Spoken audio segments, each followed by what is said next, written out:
Good morning, everyone. Good morning.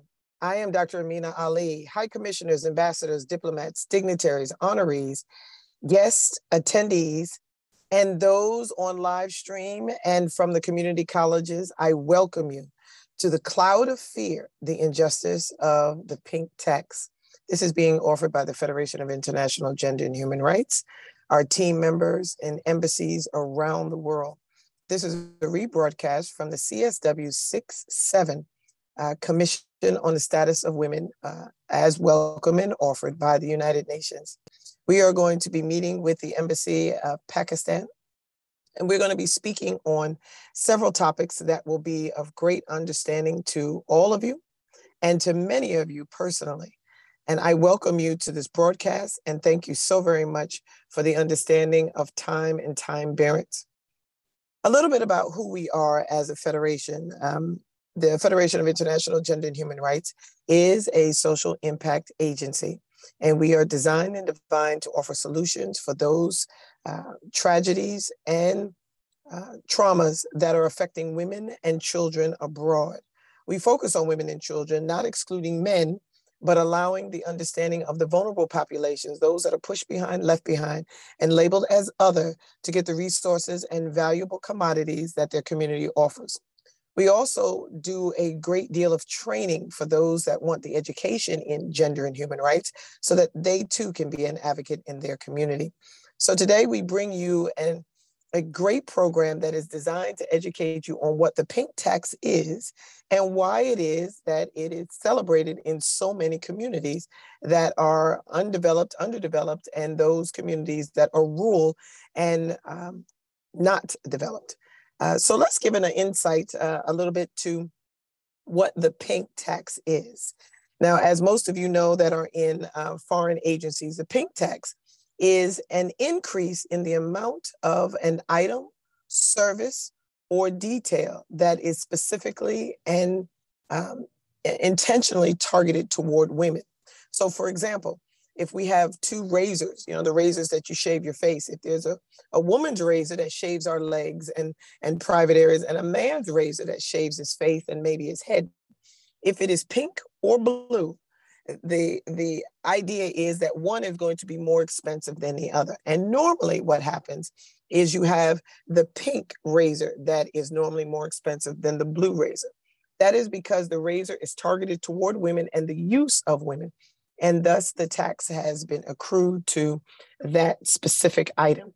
Now, as unethical as it may sound, some of the great measures of income has come from this thing called the pink tax.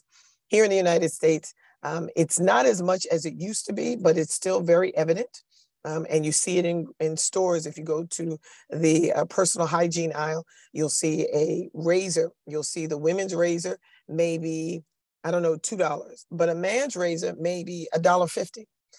And we're wondering why it was. At first, we women were thinking that maybe it's because it has all of the gels and it's ergonomically, the handle is ergonomically inclined. And we have the razor guard on the top and all of those things. But the men's razors have the same thing. So we were trying to figure out why the price was different.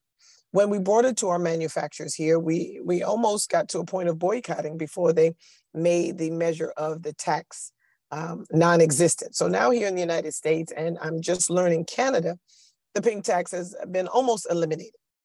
Now, what we see now is things that will automatically higher price because of the packaging, because of the labeling, or maybe because of the brand name has increased the price. And we're working on that as well. But what about those countries that they intentionally target those items that are pink or targeted or intended for women? What about those countries that are relying on that income to suffice their productivity of what it is that they are looking to have in their communities? They need that money to orchestrate different things that their community needs, or maybe that money comes in to help the schools. How do we balance that tariff? And how do we make that tariff a little bit more affordable for those that need those products and those that rely on those products in their everyday life? So we're going to have a commission of ambassadors that are going to come on today, and they're going to be speaking about how the pink tax is varied in such topics as mental health, marriage and family, pregnancy and postpartum, and how they leverage it even with children. And sometimes we look at that and we say, wow, how could you charge extra for something that children need? Well, in the United States, we do it all the time. It's called a luxury tax. So they just reframe it, reword it, and they make a causative understanding as to what it is that it's going to be. Well, today we're going to have 4 ambassadors, all from the Embassy of Pakistan, that are going to be speaking individually on each of their platforms. One is going to be speaking about marriage and family. One is going to be speaking about mental health and the access of mental health and the taxing on that. We're going to be speaking about pregnancy and postpartum, and how the needs of pregnant women are being almost surfaced as a tax in and of itself, where they have the menstrual items, they have the postpartum pregnancy items, they have even the breast cups and breast pads that are taxed a little bit higher. And they're wanting to say, because they're a specialty item, but they don't tax specialty items for men equally as high. And then, of course, we have the extent of teens and young women. So when they're going to school, how they tax Menses products, how they tax the bras and the bras that they wear for their new budding bosoms, that they are taxing higher prices, but they don't tax it for, let's say, athletic supporters for men, or underwear for men, or anything of that nature. So we're going to see how this measures and how this meshes for what it is that's happening in society. We're also going to be speaking about ways that we, as the Federation of International Gender and Human Rights, are going to offer solutions. And this is very, very important. And I'm going to speak on that for a minute. We're waiting for 2 of our ambassadors to come on now. They're loading as we speak, so we're waiting for them to come on their audio. But the pink tax, as it relates to their dynamic and their design, has a special feel here in the United States. The Menses products, as we have in the US, which is tampons and pads mostly. And then, of course, you have the Peri cup, and we have inserts that we have for women. These are being pledged under a luxury tax. So what does that mean? That means that instead of calling it a pink tax, they're calling it a luxury tax because they're saying it's a luxury item. It's not something you use every day, but when you do use it, it's a luxury to have it. So the wording on that is a bit biased. It's saying that women who naturally have this occurring in their body now have to pay extra to just be human. So it bridges gender and human rights violations very vehemently. What it says is that women are we are less than as a person in society, but we're charged more for the things we need organically. So in the US, what we're doing now is we're pledging to see that our children are able to get these products. So we're asking for in-kind donations. We're asking for these organizations to reduce the taxes in certain areas, to eliminate the tax in those women that cannot afford it and will not be able to afford it, and then be able to reduce it continuously by finding other streams of income to get it from. Now, some of the things that they're looking to target is condoms, or the sexual products that we have for men, such as Viagra, such as I mentioned, condoms and other prophylactic items that we use for family planning. Nowadays in the United States, condoms are free. You can get a dozen condoms and you just go up and just grab them and put them in your pocket. And there is no tax on it. There's no product placement. You don't even have to purchase them anymore. You could just go to any health department, any hospital, any clinic, and there are baskets of them just sitting around, and you could take it. And it says take as many as you wish. But yet when we deal with women having to deal with tampons and pads and items of that such, we have to pay for it. And we're saying that this is unreal, unjust. Why do men get free family planning when women can't even get free things that they need monthly?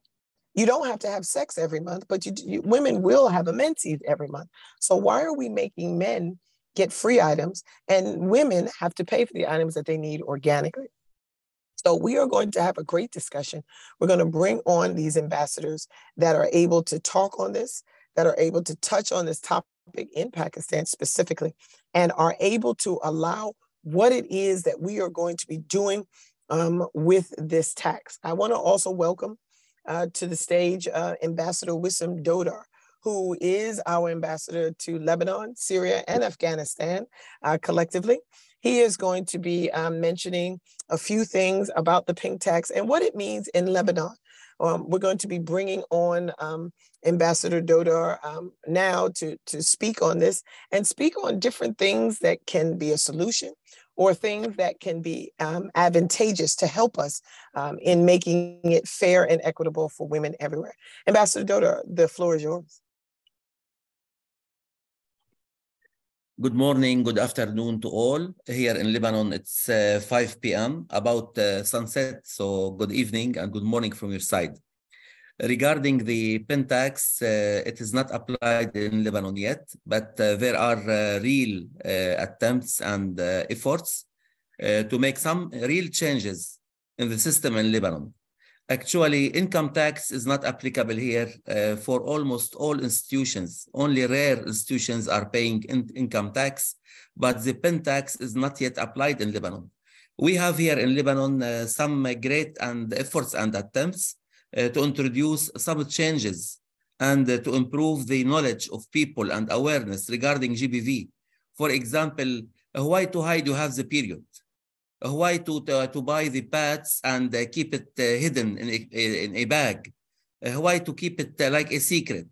Why a young lady will reach puberty without knowing anything about the menstrual cycle, and it's a normal thing to know? Why a young lady should reach the puberty age and hide from her parents that she is the puber now? Why she should use regular napkins and hide the issue and make it as a secret, as if she is doing something bad? Why should the parents not be aware to provide acknowledgement for their daughters that don't worry if you will see blood and you will have it regularly every month. It is normal and healthy. Just tell us you are reaching this age.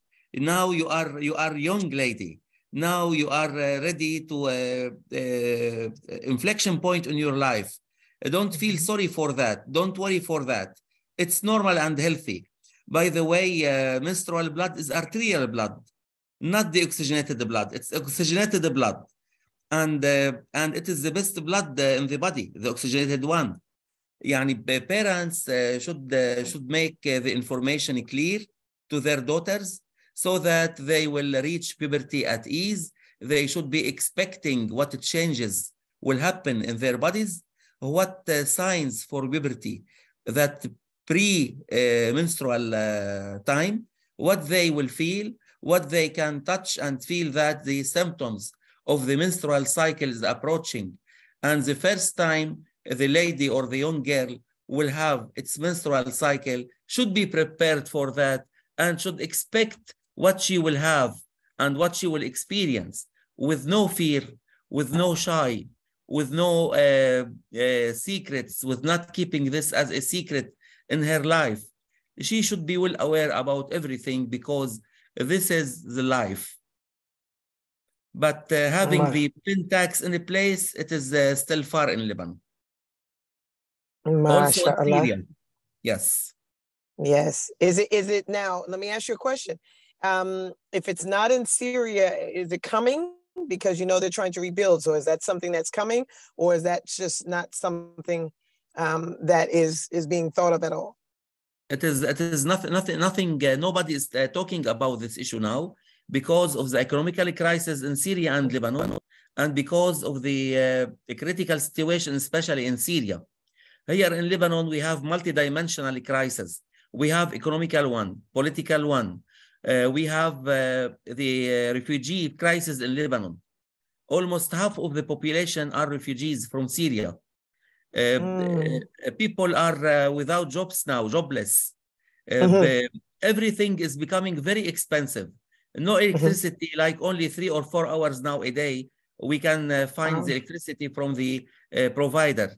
But all those problems in life here in Lebanon and Syria are acting without tackling the issue of pen tax, because they consider there are something which is more of more priority for the people. But pen tax will reach it in a way or another. I don't think it will be very late to be reached or tackled or discussed. But nowadays, the problem is very huge and very big, and they are more concentrating on the living issues and the cost of living, and also availing fuel and availing bread for their babies, availing, for example, milk babies for Formula number 1 is not well abundant in Lebanon, not well available. Yani, if you have a baby who's months ago age, months still months in his age, Sure. you have to look into several pharmacies. Hopefully, you will find one bottle or one cartoon of milk for babies. Yes. Wow. Because you know, we have several ratings for dollar in Lebanon. We have the one Sairafa adopted by the central bank. We have the black market one. We have the official one.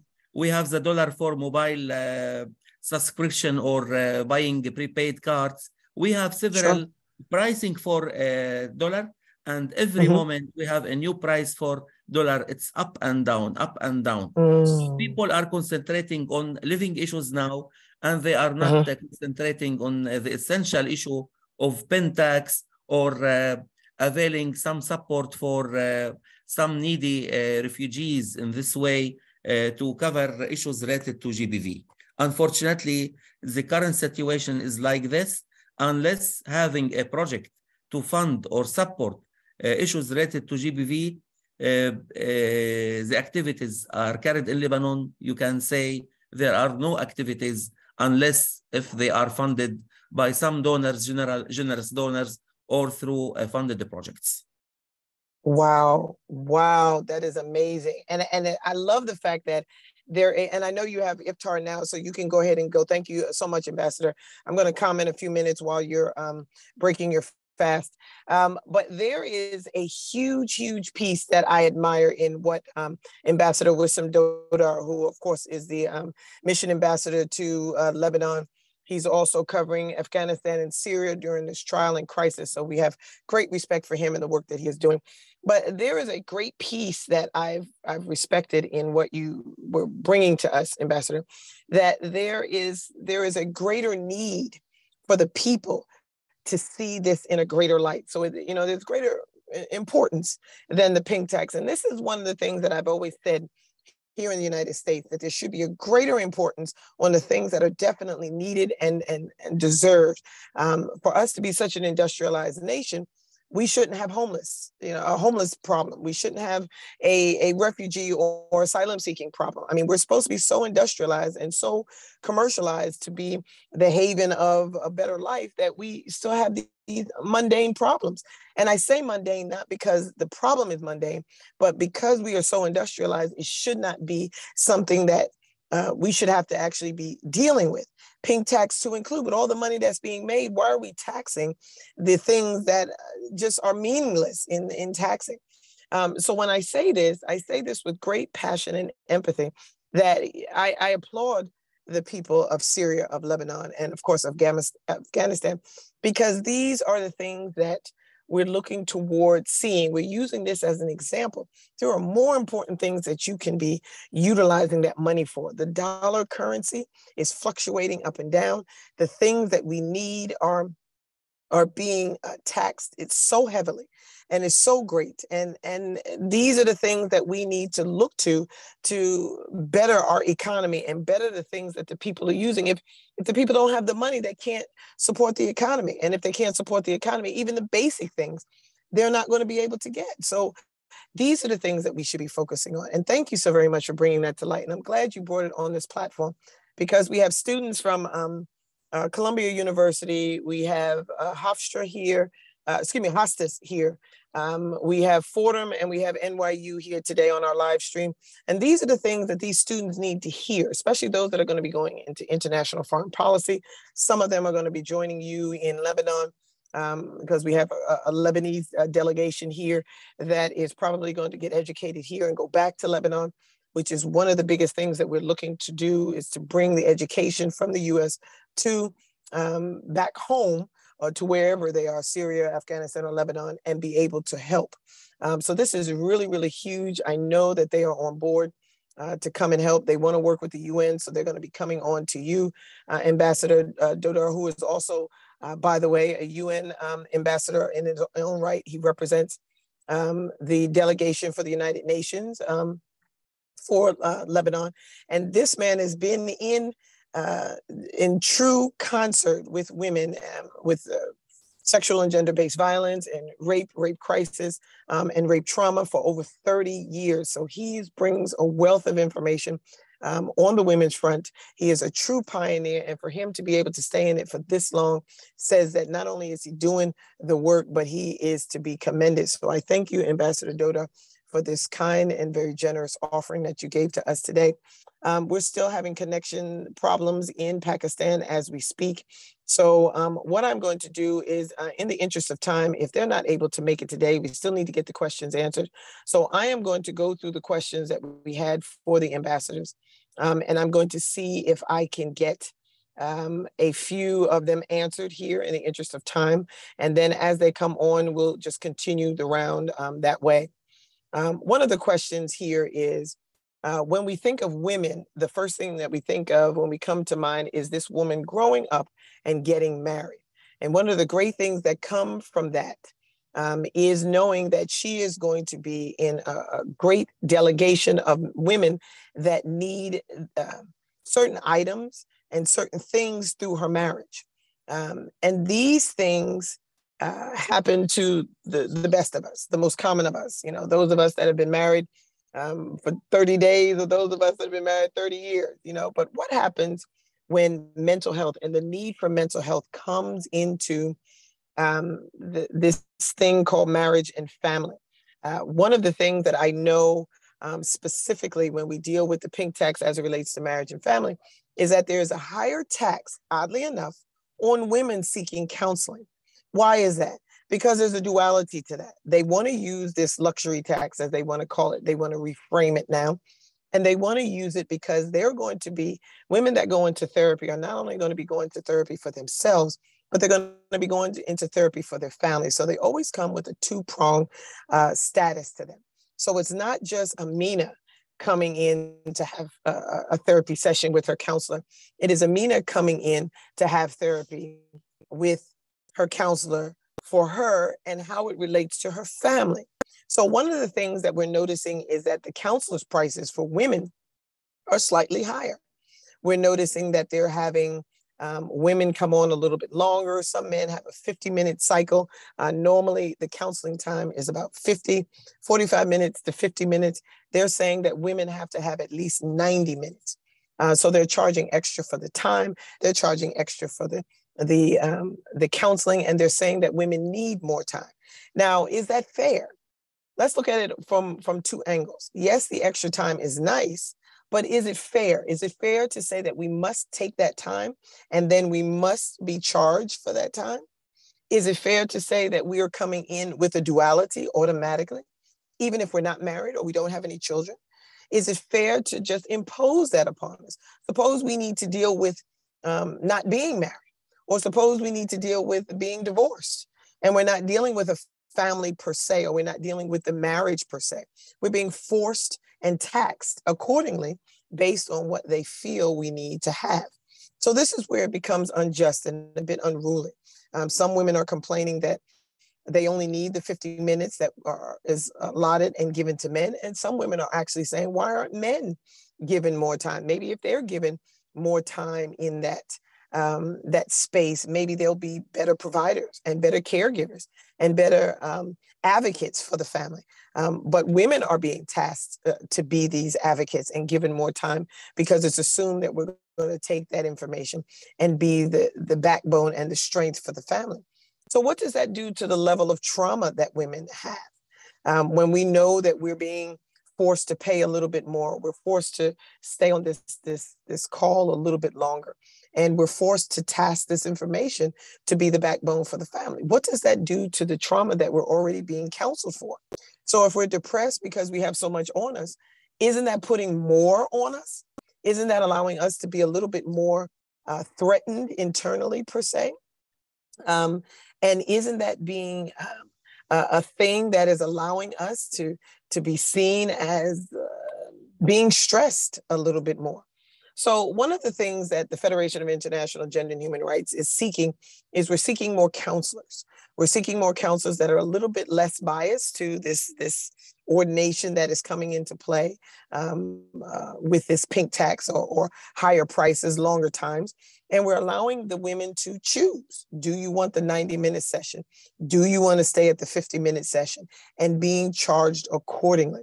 We're noticing that that's going over pretty well. We're also noticing that this is keeping with the equality and equity that we're trying to lend to women and the things that are being held as accountable for the women that are in our care.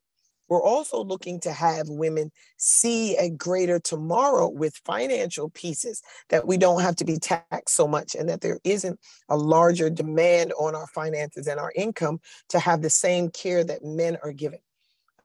Some of the workarounds to this is that the husbands are, and we found this out, some of the husbands are making appointments for the wives so that the husband making the appointment will make it for 50 minutes and the wife shows up at the appointment. So what we're seeing is a manipulation of the system, and that's because of the charge that is happening. This is because of how much is being taxed. Now, we may think that, oh, it's an extra 30 minutes. But if it's already taxing for you to have 50 minutes, to add an extra 30 minutes adds a greater burden.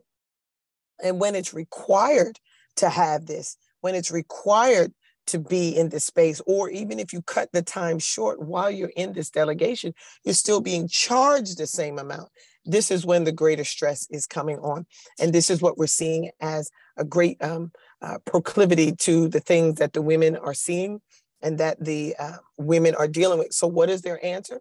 They're saying we're not going to go to therapy. We're just going to deal with it on our own, and we're just going to see what it is that we can have as our due diligence in it, or we're getting free services. I know the Federation of International Gender and Human Rights, we do have free services that we offer women when the time is affording, especially with the time differences. We either have to come on very early in the morning or stay up very late at night here in the United States just to tackle the time variance. And what we're seeing is that women are appreciating that. So we're coming into different countries and we're bringing our mental health therapies and our counseling sessions into these spaces so that the women can not only have these offerings in marriage and family, but they can continue it, because again, we can't just solve it with one counseling session. So once we get them on a nice little plan of action for their counseling needs, then we transfer it over to those on staff there in their country or their home country. So now they get to see that they can be on an even keel. They can be continuing in their care and comfort, and they don't have to be charged the full amount. So we're seeing that is happening, especially in marriage and family, and we're doing our due diligence to allow this to happen. And then what it is that's needed in each of our countries to be able to see this moving forward. So I'm going to stop there. We have a few questions from the live stream that's coming in, and then we're going to see if we can get, I think power is out. It's also iftar there.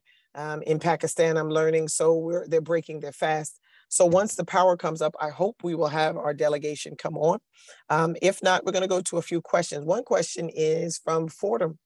As it relates to marriage and family, is there a family time that they are offering, and is that time conducive to having all members come on for that 90 minutes instead of just the women? Great question.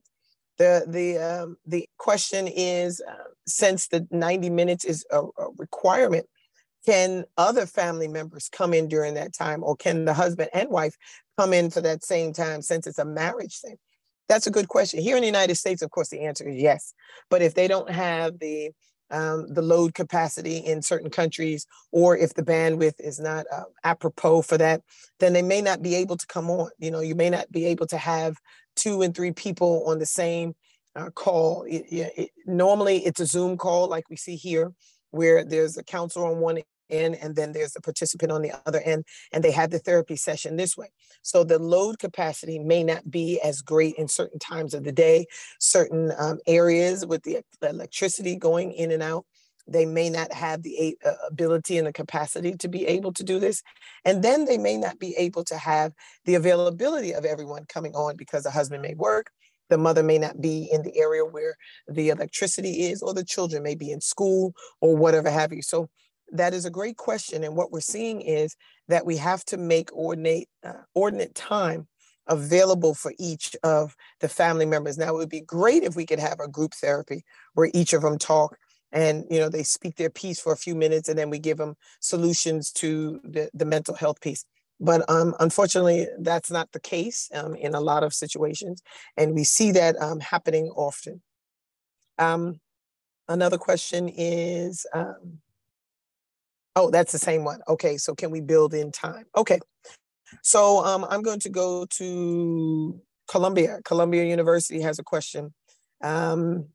Is there, oh, she's from Pakistan. Okay, good. She said, I'm here, I'm in Lahore, and I am seeing that a lot of women are not wanting to go because of stigma. Can you speak a little bit on that? Yes, absolutely. That's huge here in the United States. A lot of people feel as though they have enough money, or they're too rich, or they're very comfortable in their life. They don't need mental health therapy. Or we have cultures that are, it's a stigma that if you go to mental health or go to a therapist, that means that your family's weak, or someone in your family is weak, and that it's shined upon the husband. So the husband deters the mother or the wife from going to mental health, or they don't allow the children to get the mental health that they need because it reflects on the husband, and the husband is seen as not having a sufficient family. So this is how we circumnavigate. Here in the United States, we have a wife that comes on her own private time. So what we do is we allow the therapy to happen on her time. So if she's here in the United States, if the father is at work, if the children is at school, we allow her to go shopping. And while she's shopping, we can have her go on a digital screen such as Zoom, so it can look as though she's shopping and she's talking to her girlfriend online. And we have therapy sessions here. So it's just like you're looking at us right now. I'll be on the screen, or someone else will be on the screen, and she'll just be talking. And she says, you know, I can't deal with such and such, or I'm dealing with this, or I have a problem with this. And she tells her story. And then while we're on the phone, I'll give her a few suggestions on what she can do. I'll also give her a few items that she can look into. I'll give her a few resources, and then transfer over to long-term care. And the care will be just like it is here, where you're talking on the phone and we have conversation, and the conversation is necessary. So these are some of the things we're going to be introducing to the Pakistan delegation. We're going to be offering telehealth and telemedicine pieces where the women can get on the phone and they can go to a park and sit down, or they can go to a grocery store, and while they're shopping, they can have their therapy session and get the help that they need. So these are some of the advantageousness plans that we're having here in the United States that we're going to offer to those that are in Pakistan and other countries, so that mental health can come to them, and they won't have to worry about that stereotypical having to go and sit in an office and go and see a therapist and be seen going to a therapist and that type thing. So we're going to offer therapy where they are and how they are. Next thing is there is another point in what we were going to talk about today. And we have a few more minutes left in the session that is here for the United Nations. We're going to be talking about what it is that we can do as women. And I know I always speak on women because women bring in the children. So let's bring in what it means for teens in this pink tax. And we're going to get back into focus. Teens in this pink tax. Now, of course, teens deal with menses and they're dealing with their reproductive pieces. But what about the things that they're needing as far as their day to day? What about if they need counseling? What about if they're needing to deal with other issues, such as child brides that are teenagers, and things that are joining us in the child bride piece? What happens if they're trying to get out of that? What happens if they need to get out of that, but they don't know how to get out of the child bride situation? And this is a huge thing. We seem to think that there's money attached to that. I know those that have escaped in their countries and they come to the United States and they're asylum seekers or they're refugees and they're coming here as child brides. The first thing we do is we put them into our foster care system, which is where the children are taken care of. And this is very, very important because we allow a child to be a child. We enroll them in school. We get them into the resources that they need. If they're pregnant, we get prenatal care for them. And none of this is by charge of them. This is all free. But we can do this in the United States. And we can be in great residence of offering this to them. So they get free Menses products, they get free pregnancy care, they get free room and board and shelter. They get taken care of by a member of society that is going to mentor them. And then they have that opportunity again to go back to school to get those things that they need, again, free of charge. So these are some of the things that we're doing to those that come here to the United States and are available to the United States.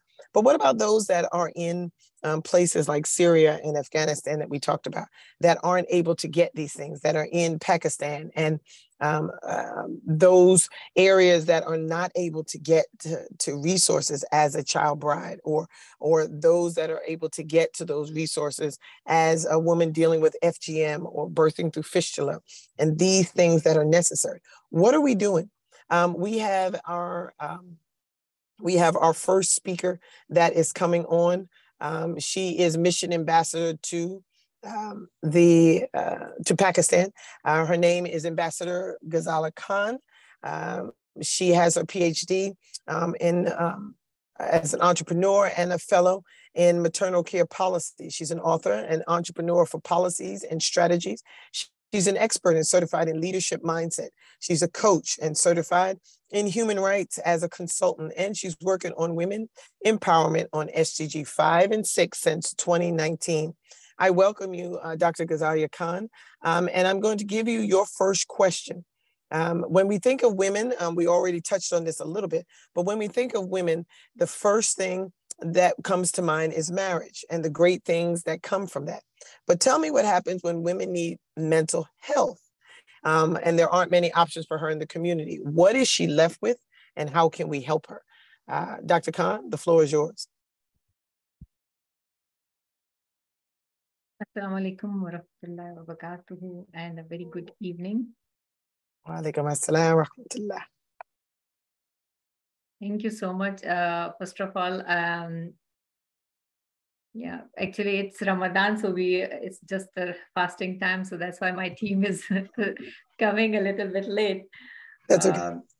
Yeah, thank you for this platform. Actually, we really need such platform to address the mental health, because the mental health is, people think that it's a taboo and no one would like to discuss about this. They think that it's if someone is attached with the word mental health, or he or she is facing some mental illness or problems, so they think that it is they must go to the psychiatrist, and maybe they think it's an extreme level thing.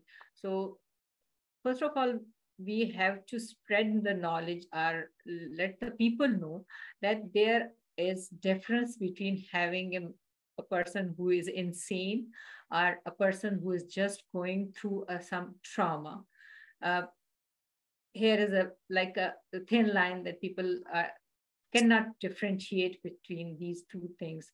So in Pakistan, if I can say that there are a lot of things going on the mental health in the urban areas, and now people are, after the COVID, people are now more aware of that, but still they think that they can cope up with them by themselves, and they don't need anyone who can who the person who can be served as a life coach can assist them and can bring them back into their normal life.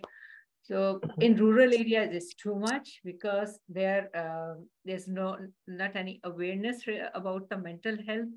And when someone is getting married and going into a relationship, I strongly suggest that there should be some classes, just like people learn cooking, people learn embroidery, how to sew the clothes and stitch them, and how to make their home, and how to make. So they must also learn some life skills because they are very important.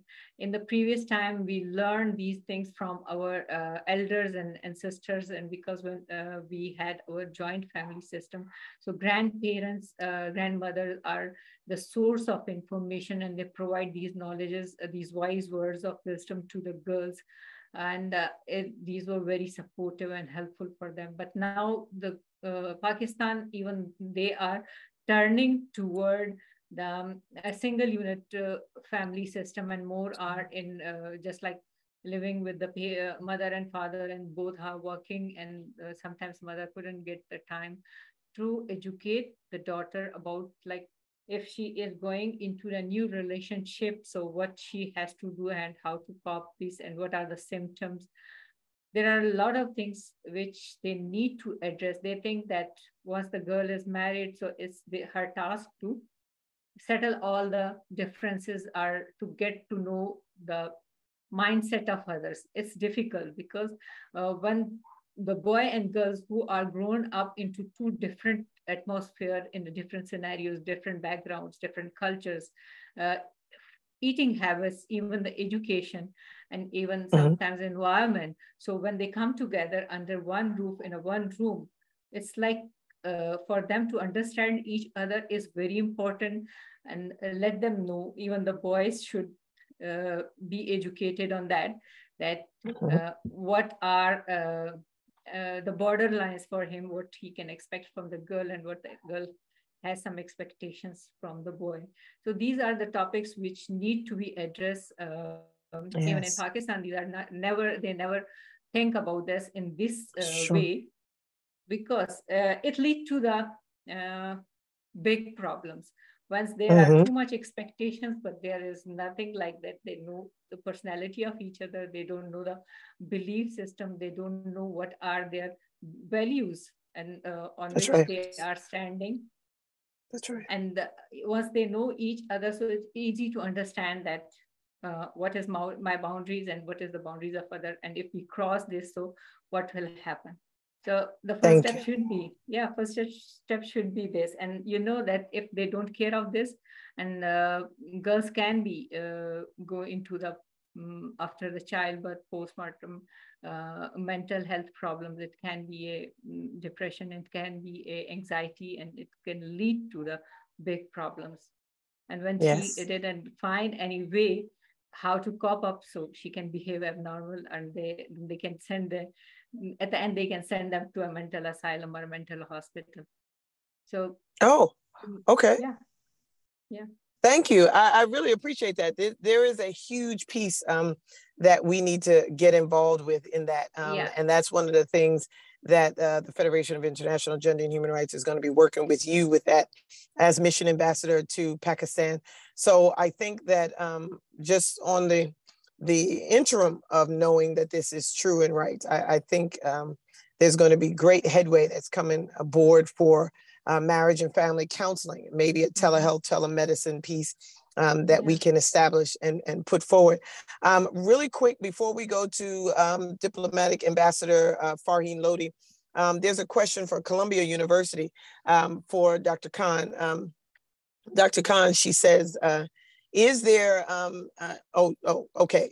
Oh, she erased it. Okay. Never mind, the message has been deleted, so I guess she's going to retype it. But we had a question from Columbia University on the live stream. So we're going to go to, in the interest of time, because we have about 15 minutes left of the live stream. So Diplomatic Ambassador Farheen Lodi is an educationist. She's the Vice President and Civic Foundation for Economics and Human Rights. She's a Master of Public Administration from the University of Karachi, and she has been associated with the educational sectors for the past 17 years. She has been serving as principal in various educational institutions, and she's also fond of journalism and literature, and her writings have been written not only in the renowned newspapers and magazines of Pakistan, but also the internationally renowned newsletters and magazines abroad. Ladies and gentlemen, I introduce to you Diplomatic Ambassador Farheen Lodi from the Embassy of Pakistan. Madam Ambassador, your question today is going to be around the access of mental health. So what programs do you need in Pakistan that we can build on to open the access and availability to mental health and education of those needs? You have about 3 minutes for your speech. Thank you, madam. First of all, thank you so very much, and assalamu alaikum, everyone. Wa alaikum salam. Thank you so much, Dr. Amina, for giving me this wonderful opportunity. So that's my question I will like to answer. First of all, access to basic mental health in Pakistan. Access to mental health in Pakistan services, women can be limited due to various reasons, such as culture, lack of awareness, and then most of financial issues. However, there are some basic resources and access points that can be utilized for mental health and support. For example, Pakistan has many numbers of community centers and like government hospitals, NGOs, telephonic therapy, religious participation is the most important part of the mental health for anyone, not for the woman, is for anyone. If I will like to talk about in my religion, like Islam. So in Islam, mental health is an important aspect of all well-being and considered to be part of a person's faith and spirituality. The religion encourages individuals to seek treatment and the support for the mental health issues. For most of part, rely on Allah for support, and Islamic teaching encourage individuals to rely on Allah, and everyone depend on the religions for Allah for the support and guidance during the difficult time, including the time of mental health challenges. So it's most important to note that in Islam or any other religion, the mental health issues are not viewed as a sign of weakness or lack of faith. Rather, they are seen as a natural part of human experience and are treated with compassion and understanding. Therefore, seeking help and support for the mental health issues is encouraged and is not considered to be any kind of topic. MashaAllah, thank you so much. I really appreciate that. And I like the way you put that religious piece to it, because that's very, very important when we start talking about culture and tradition, especially in people that are not in access to what it is that we are normally taking for granted, like here in the West. We have to put that piece on there because that's a part of how they are accessed. So like you say, in Islam, there is no precursor to it. If you need mental health, go get it. There isn't a stigma or tangent. But when we deal with culture in Islam, different cultures, we may have that little drawback that you have. And I think that that's really important. I'm so glad you brought that up, Madam Ambassador. I'm so glad that you brought that piece up, because it is very, very important to understand that we have to educate those that are coming into a cultural adaptation that says, no, we can't do it, versus a religious adaptative that gives the permission. So that is very, very important. And I thank you so very much. I'm looking on the questions here. There aren't any questions yet. NYU is stirring the pot of questions, and I see that. And I don't have anything from Fordham University as of yet. So we're going to go on to Madam Ambassador Naila Tasneem. Madam Ambassador Tasneem is someone that is very, very detail orientated in her piece here. She is an economic analyst and an author based in Lahore, Pakistan. She is currently a FIRE ambassador, and she is the founder of a startup called Unfolding Inc.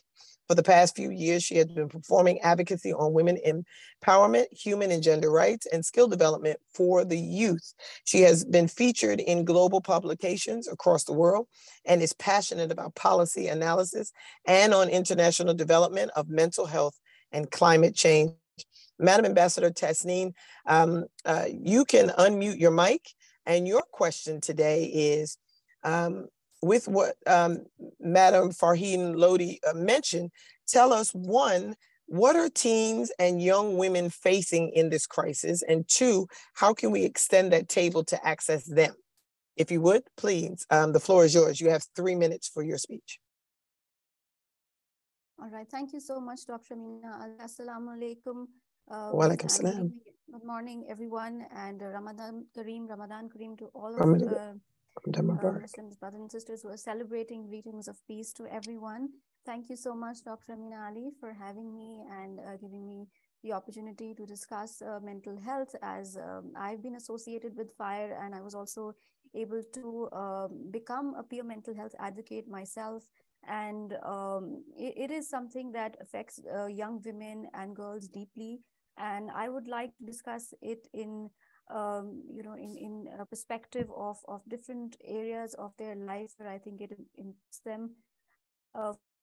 Firstly, if you look at young women and young girls, what they're facing in terms of their educational institutions, and while they're growing up and while they're going to school and while they're studying, that's one start of where they're getting affected in terms of their mental health. And in the past few years, I noticed, and some incidences came up from high schools, from different educational institutions, where I saw a lot of young women and young girls, especially teenage girls, facing bullying at school and sometimes sexual harassment at school. And such instances came up. And there were these girls who were actually started speaking up that they're facing these crises. And it started becoming registered in people that these things are happening. And it certainly affects, their education. A lot of women, a lot of young girls, they drop out from school, drop out from their educational institutions, or try to change their environment, try to move to another institute to escape this crisis. But more recently, there was an incident where a girl was brutally beaten by some of her classmates and in an elite school, and then the parents had to complain to the police. So these things can go to an extent where they can lead to violence. So they have permeated educational institutions. And even when you come to workplaces, while I was doing my advocacy, and even as a young professional, when I was working in public sector and we were working with the government, we see these kind of tendencies of intimidation and bullying, and those kind of pressure tactics are used against not only women but everyone. But sometimes women have this tendency, and they don't feel safe or confident enough to actually speak up about such a situation if they are being put under pressure by some senior female colleague, or being put under pressure by some male colleague, and how it affects your mental health, how it affects your work performance. And it might have lifelong effects on your health. And I myself have battled these things, and on personal front, on domestic front, and while doing my advocacy work with FIRE, I was able to visit a lot of educational institutions. In my book, there is a whole chapter on mental health and mindfulness, where I discussed my experience of how I overcame this crisis as a young professional, and especially during COVID. And it's very important for people to have this awareness, young people going to educational institutions, to actually understand what are the symptoms of anxiety and what are the symptoms of depression, and how they can seek help, and how it's important for them to go for counseling. And we need to educate people about this thing, that there's a lot of social stigma attached to these things, because more recently I've had this experience of going into counseling with my entire family. And one of the discussions that we used to have with some of the best mental health professional was that the reasons why people don't seek help is because of the social stigma, that how society is going to perceive us and what they are going to think of us. So when they do family counseling and when they do group sessions, that is where you're able to break that cycle of shame. So that is the model that is used around the world, that you have group therapy and group sessions where people who are affected by some mental health problems and the family members, they come together and they discuss their situation with the mental health experts and all the questions that they have. So that's one of the things that that helps people, and that has helped my family And I see that that's a model that is used in mental health facilities around the world. So through my experience of advocacy with FIRE, and because this is something that I became associated with, particularly during the COVID time, where everyone was going through a phase where we're feeling helpless. So during that time, I became a mental health advocate, and I also trained with FIRE about it. And I was doing my advocacy work, and some of the main learnings that I had was creating an awareness in people that what are the symptoms, how they can diagnose what they're going through, and then whether they need counseling or they need a psychiatrist, or whether they would need medications. And we at FIRE, we try to act like a bridge to connect people with the kind of help that is available to them. So it's important. The first step is to actually create that awareness about that these problems can happen to you, and if it's happening, there's nothing to worry, and you can always seek help, you can always seek support. And that's something that I have personally been involved in for some time, and that's the experience I share. Whatever platform I'm given when I meet young students, that's what I tell them, that your mental health, mindfulness is important. You can read self-help books, you can motivate yourself, you can believe in positivity and look at positive things in life, and do not feel ashamed of seeking help. Do not feel ashamed of admitting that you're going through a problem. That is the first step. And as you go on to that path, you will see that on the road of recovery, you will feel much empowered, and you can come out of this crisis, and it's possible to not only come out of it, but become better. So thank you so much. Thank you, Madam Ambassador. That was truly what we needed. Thank you so much. Just the motivation piece on the end of it. Thank you so very much. I stand in great reverence of this opportunity. And as a member of the Federation of International Gender and Human Rights, I stand with you in making sure those resources are available. So thank you so very much. Next, and in the interest of time, we're going to have Madam Ambassador, Diplomatic Ambassador Nourin Farhan Ali, who is the co-founder of Zavia, and I hope I'm saying that right, Zavia Healthcare Consultancy in Pakistan. She is working as a public health specialty nurse consultant for more than 15 years at the national and international level. She has first aid and CPR instructor, gender-based violence instructor, and mental health specialist. She works with SDG advocacy, and she's a practitioner of women empowerment and the nominee of an award for 2022. With FIRE, she is maternal and child health safety officer and diplomatic ambassador. And I am so pleased to announce Madam Nourin Farhan Ali. You can unmute your mic, and your question, which will be the final question of the day, will be closing up with this topic on being pregnant and having postpartum women facing trials. Give us an example of what they need and what is still lacking in the dealing with the pink tax, and what is it that's lacking in the communities specifically. Thank you so much, Dr. Amina. You're most welcome. For putting this burning issue. I'm glad to hear from my colleagues. I would like to share my experience for last 15, 20 years. So before putting the insight or light, I would like to come up with the basic statistics. Because as we see that the Pakistan has 5 provinces and the birth rate is totally different. If we talk about the Sindh, so the growth rate is the minimum 4 in the family and minimum 6. If we move towards the Balochistan, so where we have the 7, minimum and maximum 15. If we move to Punjab, so Punjab is the minimum 4 and maximum 8. If we move to the Gilgit-Baltistan side, so where we have minimum 6 and again the 12. And if we come up with the KPK, so where the minimum is again between 7 to 8 and maximum is 15 to 16.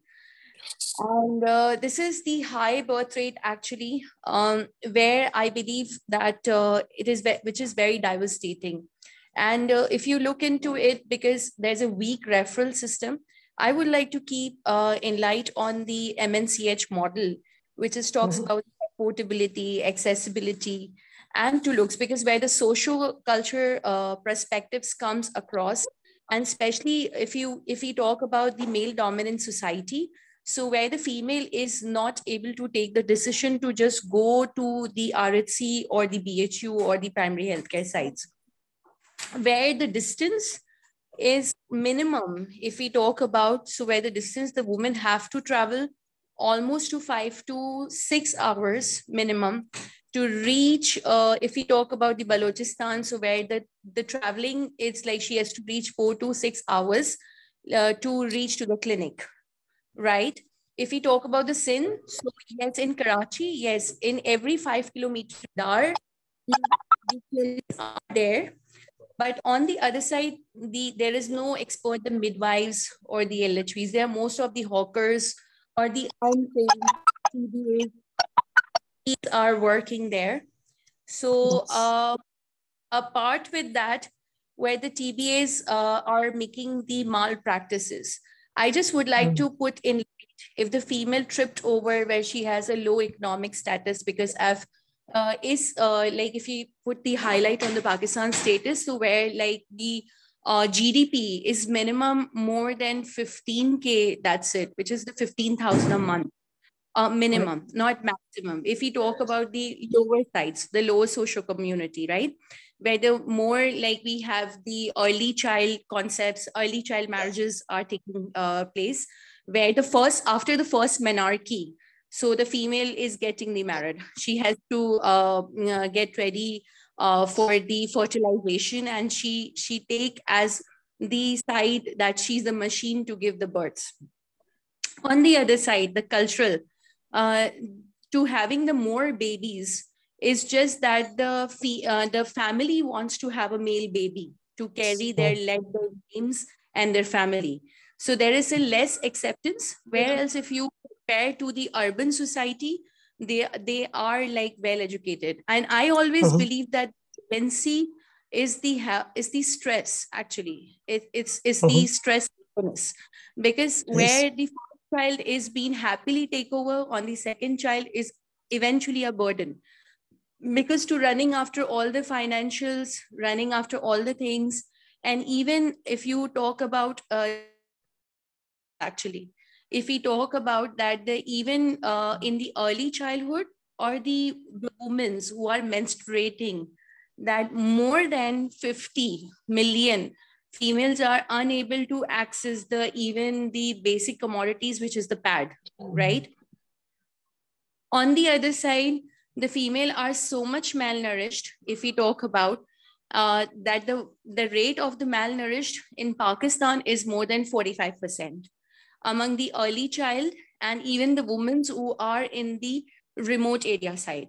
So which is again a very like the alarming situation, that the female body physiology is not prepared to bear the pregnancy, actually. So this, on the other side, many NGOs are coming up with the SRHR, the sexual reproductive health rights. They are coming with but again, the drop down, that the plan is that there is the weak referral system and there is no sustainability plan.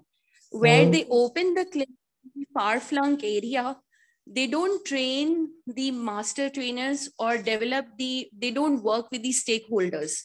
They don't work with the influencers, actually. You can say the team, which is unaware, they just go and let their start working, where the community is not being informed. And in the end of the day, where the funding is the things has been end.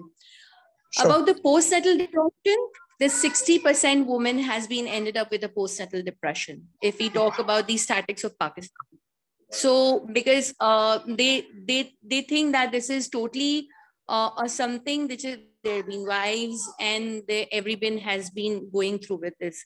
So I believe that it should be a proper antenatal, where the ANC is the best time, where the doctors and the midwives are being equipped to train about, give the importance of breastfeeding, family planning, advocate diet, and a referral system should be there. And even there should be work as CEOs, community social workers, the model IPC.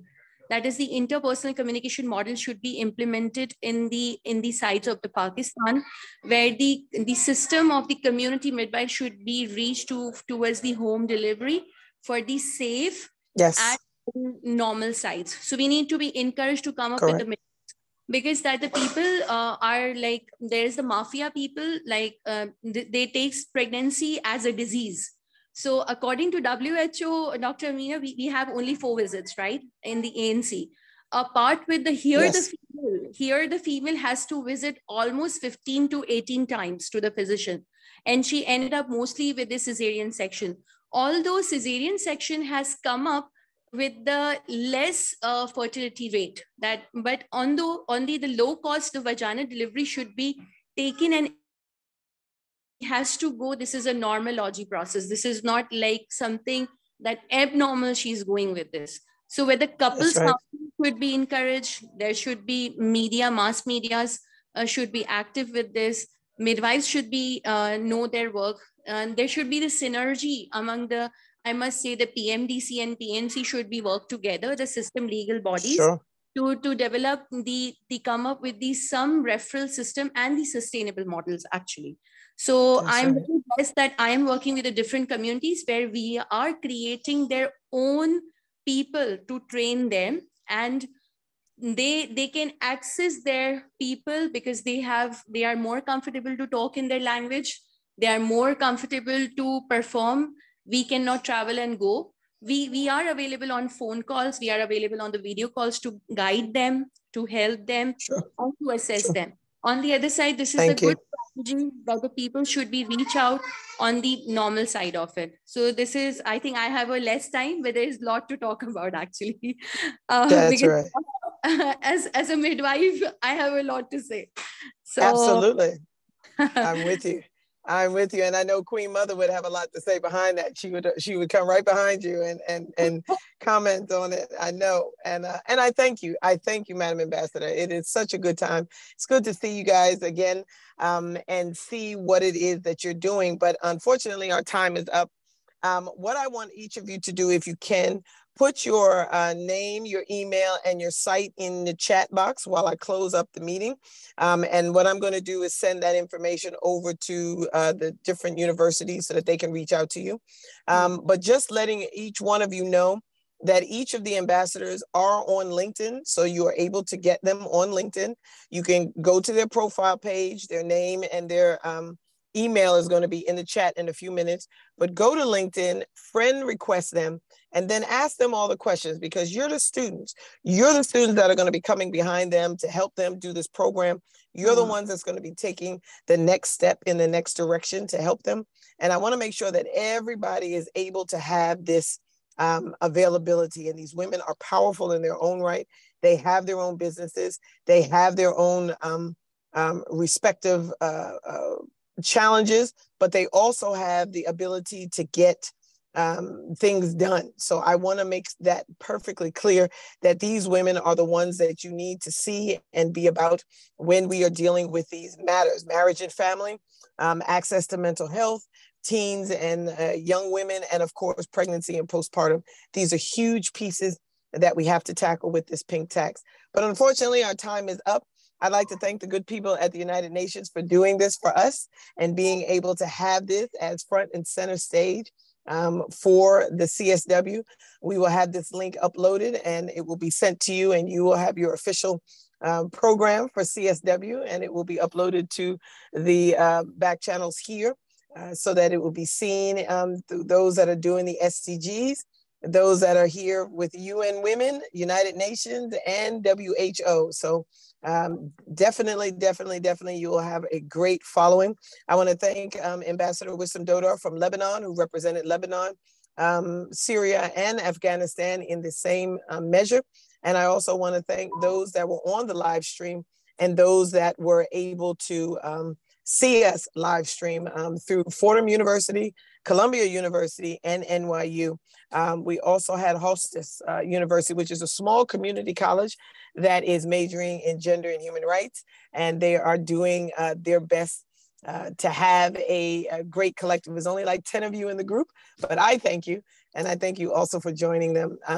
This has been seen by well over 400 people today. So I am so proud. I am so happy and so energetic to know that this is going to be going forward.